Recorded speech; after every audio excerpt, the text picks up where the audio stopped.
Hello student. आज हम लोग पढ़ने वाले हिंदी ग्रामर में संज्ञा के बारे में।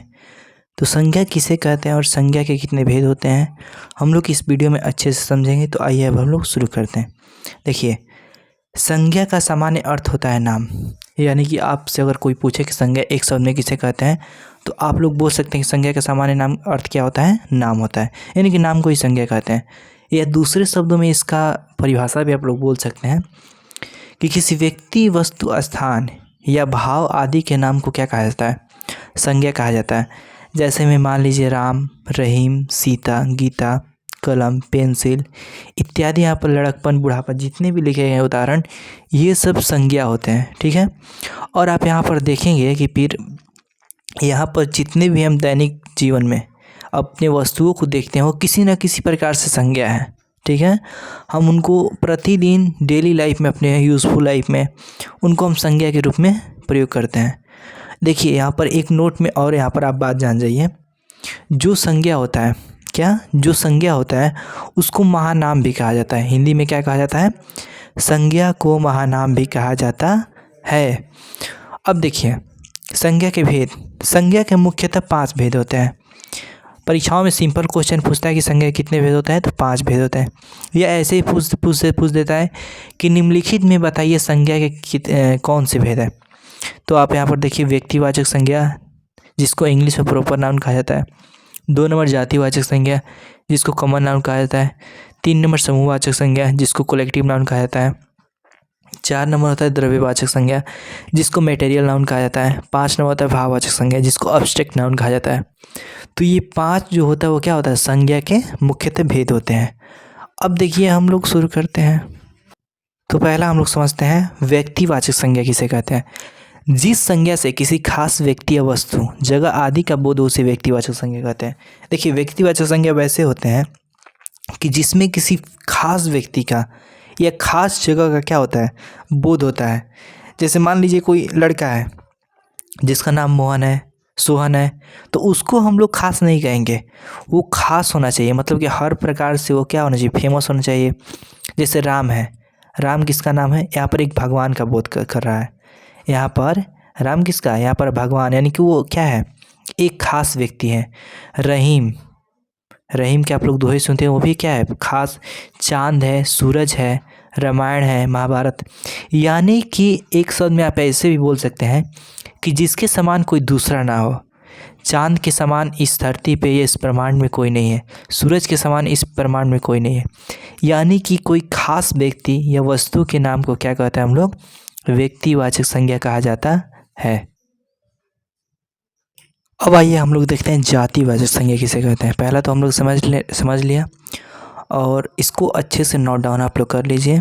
अब आते हैं हम लोग 2 नंबर की और जातिवाचक संज्ञा की तरफ। देखिए, जिस संज्ञा से प्राणी या वस्तु की संपूर्ण जाति का बोध हो उसी जातिवाचक संज्ञा कहते हैं। जातिवाचक संज्ञा में बताता है कि जातिवाचक संज्ञा से क्या होता है, किसी प्राणी या कोई वस्तु भी हो सकता है, वो संपूर्ण जाति का बोध कराता है। जैसे मान लीजिए मैं एक लड़का बोलता हूँ, लड़का का नाम राम बोलता हूँ, तो राम से यहाँ पर बोध होता है कि एक लड़का है जिसका नाम क्या है, राम है, यानी कि एक लड़का का बोध होता है। लेकिन वही मैं बोल देता हूँ लड़का, तो लड़का बोलने से यहाँ पर इस बात का पुष्टि या प्रमाण नहीं मिल पा रहा है कि लड़का मैं बोल रहा हूँ तो किस लड़के के बारे में बात कर रहा हूँ। यहाँ पर इस बात की सूचना नहीं मिल पा रही है। तो ये पूरी जाति का बोध करा रहा है। लड़का से क्या हो रहा है, पूरे लड़का जाति का बोध करा रहा है। यहाँ पर लड़की है, लड़की बोलने से यहाँ पर किसी खास लड़की का बोध नहीं हो रहा है। यहाँ पर बोध हो रहा है तो संपूर्ण लड़की जाति का बोध हो रहा है।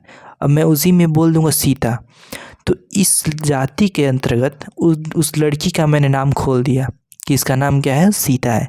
तो वो क्या हो जाएगी, व्यक्तिवाचक संज्ञा। लेकिन जब जातिवाचक संज्ञा की बात आएगी तो उसमें जाति का बोध होगा। जैसे में यहाँ पर देखिए, पशु कहने से यहाँ पर ये फिक्स नहीं होता है कि कौन से हम पशु की बात कर रहे हैं, कौन से पशु की बात कर रहे हैं। पशु का हमने नाम नहीं रखा तो पशु से पूरे पशु जाति का बोध कर रहा है। उसी प्रकार गांव बहुत सारा होता है, ठीक है, लेकिन गांव में यहाँ पर नाम नहीं बताया गया है कि गांव कौन सा गांव का बात आ रहा है। तो गांव से बहुत सारे गांवों का बोध हो रहा है, यानी कि गांव की जाति का बोध हो रहा है। ठीक है। तो इस प्रकार जो जातिवाचक संज्ञा होता है उससे संपूर्ण जाति का बोध होता है, ना कि किसी खास व्यक्ति या वस्तु का।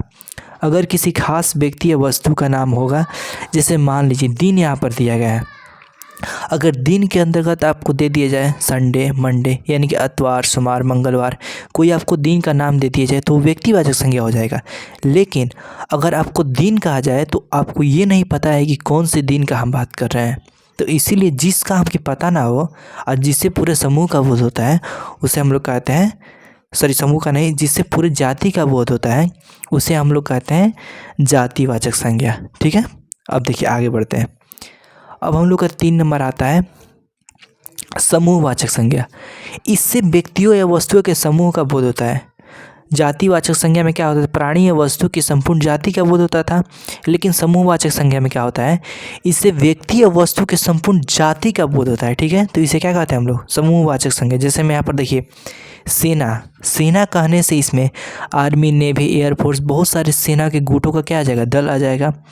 वर्ग कहने से बहुत सारे क्लास आ जाएगा, यानी कि बहुत सारे कक्षा क्या सम्मिलित हो जाएगा। तो यानी कि संपूर्ण क्लास है, जिस क्लास के समूह का बोध हो रहा है। यहाँ से सभा कहने से या गुच्छा कहने से या समिति, दल, परिवार, कुछ भी कहने से, जैसे परिवार ले लीजिए, परिवार कहने से परिवार में जितने भी सदस्य हैं उन सब के समूह का बोध हो रहा है कि परिवार में इतने समूह है, इतने सदस्य हैं, तो यानी कि टोटल क्या हो रहा है, समूह का बोध हो रहा है, जिससे क्या होता है वो समूहवाचक संज्ञा के अंतर्गत आता है। ठीक है, अब देखिए, अब हम लोग बढ़ते हैं अगले संज्ञा की तरफ। अगले संज्ञा में बोल रहा है द्रव्यवाचक संज्ञा। जिस संज्ञा से मापने या तौलने वाली वस्तु का बोध हो, क्या होता है, जिस संज्ञा से मापने या तौलने वाली वस्तु का बोध हो उसे हम लोग द्रव्यवाचक संज्ञा कहते हैं। जैसे मान लीजिए हम लोग कहीं मार्केट जाते हैं, कहीं दुकान पे जाते हैं, तो वहाँ पर हमको क्या होता है, कुछ वस्तु तौल कर मिलती है। जैसे मान लीजिए चीनी हो गया, आटा हो गया, या कोई भी वस्तु हो गया, तो उसको क्या हम लोग को दुकानदार जो होता है वो तौल कर देता है। ठीक है, तो जो तौलने वाली या मापने वाली चीज़ होती है, जैसे मान लीजिए दूध हो गया 2 लीटर, 3 लीटर, 4 लीटर, पानी हो गया 1 लीटर ले लीजिए, 2 लीटर ले लीजिए, तो मापने वाली और तौलने वाली वस्तुएं जो होती है वो क्या होती है, द्रव्यवाचक संज्ञा के अंतर्गत आती है। जैसे में देख लीजिए सोना हो गया, चांदी हो गया, हीरा हो गया, मोती हो गया, कपड़ा, चूना इत्यादि, ये सब जो होता है वो क्या होता है, द्रव्यवाचक संज्ञा के अंतर्गत आता है। ठीक है, अब देखिए, अब हम लोग का लास्ट जो है वो 5वां है संज्ञा, कौन सा, भाववाचक संज्ञा।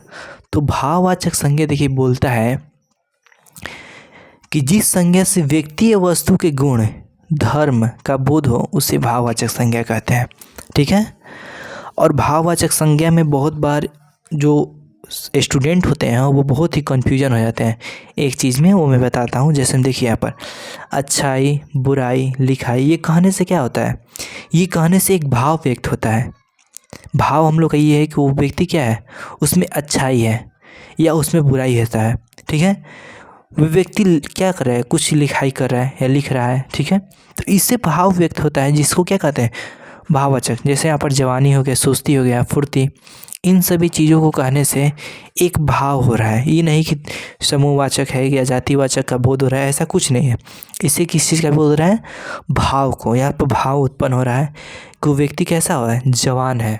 ठीक है, वो कैसा है, जवान है, उसमें सुस्ती है, उसमें फुर्ती है। और देखिए ये तो ठीक है, लेकिन साथ ही साथ कुछ ऐसे भाववाचक संज्ञा में आते हैं चीज़ कि वो परीक्षाओं में बहुत बार पूछता है। जैसे कुछ पुस्तक के नाम दिए गए, यानी कि जो हम लोग पढ़ते हैं, जो हम लोग सब्जेक्ट पढ़ रहे हैं, जैसे में इतिहास, भूगोल, रसायन शास्त्र, अंक गणित, गुरुत्वाकर्षण, साम्यवाद, पूंजीवाद इत्यादि जितने भी किताब के बुक के नाम होते हैं, ठीक है, वो सब भाववाचक संज्ञा के में आते हैं। क्या आते हैं, भाववाचक। जैसे पूछ देगा तो इनमें से भाववाचक संज्ञा को बताएं, यहाँ पर दे देगा आपको रसायन शास्त्र, चांदी, वर्ग, लड़का, ड्राम दे देगा और पूछ देगा इसमें से भाववाचक संज्ञा बताएं। तो आप लोग को यहाँ पर एक बात का ध्यान रखना चाहिए और एक बात का यहाँ पर पता होना चाहिए कि जो सब्जेक्ट का नाम आता है वो किस में आता है, वो भाववाचक संज्ञा के अंतर्गत आता है। तो इस वीडियो में इतना ही, मिलते हैं अगले वीडियो में हम किसी नए टॉपिक के साथ। धन्यवाद।